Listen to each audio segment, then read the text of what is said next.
The screen glowed with a single impossible number, $1 trillion.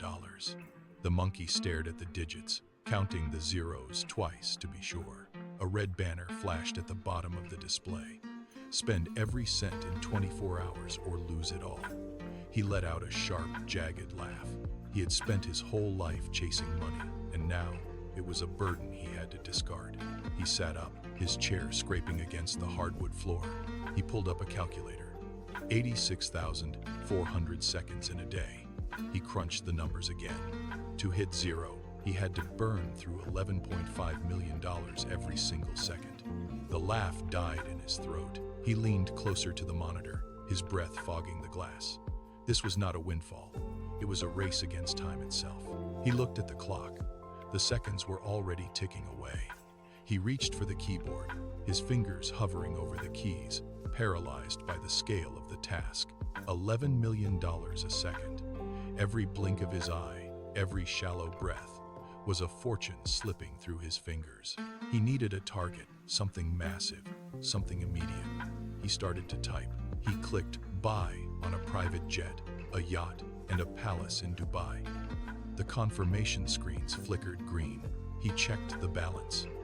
999.7 billion remained. The number barely shifted. He slammed his hand on the desk. He needed bigger targets.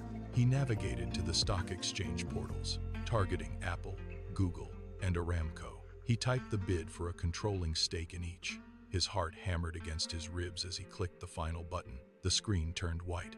A dialog box appeared. Purchase limit exceeded. Transaction denied. He tried again. Same result. The giants were too big, too complex, and too guarded to be bought by a single person in a heartbeat. The illusion of absolute power cracked. He was not a king. He was just a user behind a glass screen. He scrolled through the list of assets, his eyes darting across the flickering numbers. The billions sat there, mocking his frantic clicks. He had expected the money to move mountains, but the mountains were not for sale. He pushed back from the desk, his skin cold, realizing that his wealth was a cage of rules he could not break. He turned to real estate, selecting entire city blocks and private islands with a few rapid clicks. It was not enough. He needed to buy a city. He dialed the number for a global property firm, his voice cracking as he demanded the transaction. The broker on the other end did not rush. The paperwork requires 6 weeks for legal review. The voice droned, indifferent to the billions waiting on the line. The monkey slammed the phone into its cradle, the sound echoing in the empty room. 15 hours remained. He sprinted to an online art auction, his fingers flying across the trackpad. He bought a single blue line on a canvas for $100 million without checking the artist. He clicked again. A chair once touched by a dead king, a fleet of stadiums, a luxury hotel in every major capital. He ordered a yacht for the yacht he had already bought. The numbers on the screen were still stagnant, a mountain of zeros that refused to shrink. He was drowning in wealth while the clock chewed through his remaining time. Every successful purchase felt like a loss. He stood up, paced the length of the room, and returned to the screen, his eyes wide and unblinking. 2 hours remained. The mountain of billions had barely moved. He opened a new tab, bypassing the luxury markets for a global charity portal.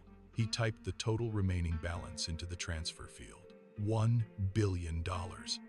He hovered his finger over the button, his breath hitching in his chest. He clicked send. The progress bar crawled across the screen, then stopped.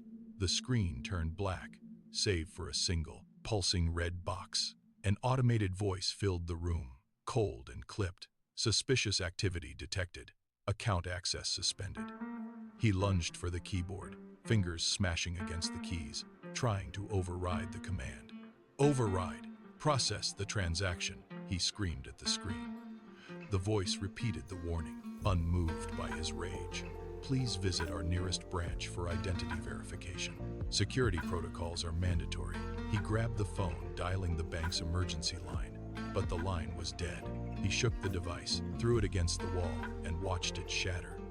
The screen remained locked. The billions were still there, locked behind a digital wall he could not breach. He was a prisoner of the bank's own safety measures, watching his final chance at success evaporate in the glow of the The clock hit 0. The screen flickered once and went dark. The balance, the billions, the islands, and the private jets simply ceased to exist. They were never his. The digital empire dissolved, leaving behind only the hum of the computer fan and the smell of ozone. The monkey sat in the silence for a long time, his hands finally still on the desk. He stood up, walked out of the room, and stepped into the cool air of the city street. At the corner, he stopped at a small cart. He handed over $3 and received a cup of hot coffee. He took a sip. The heat, the bitterness, the steam rising against his face. It was real. $3, he whispered to the morning traffic, is the only money I ever truly owned. He realized then that the wealth had been a prison built of red tape and security protocols. Here, in the sun, with a simple cup in his hand, he was no longer a prisoner of his own account. He smiled at the passing crowd, turned away from the bank, and walked into the morning light, leaving the weight of the zeros behind him for good.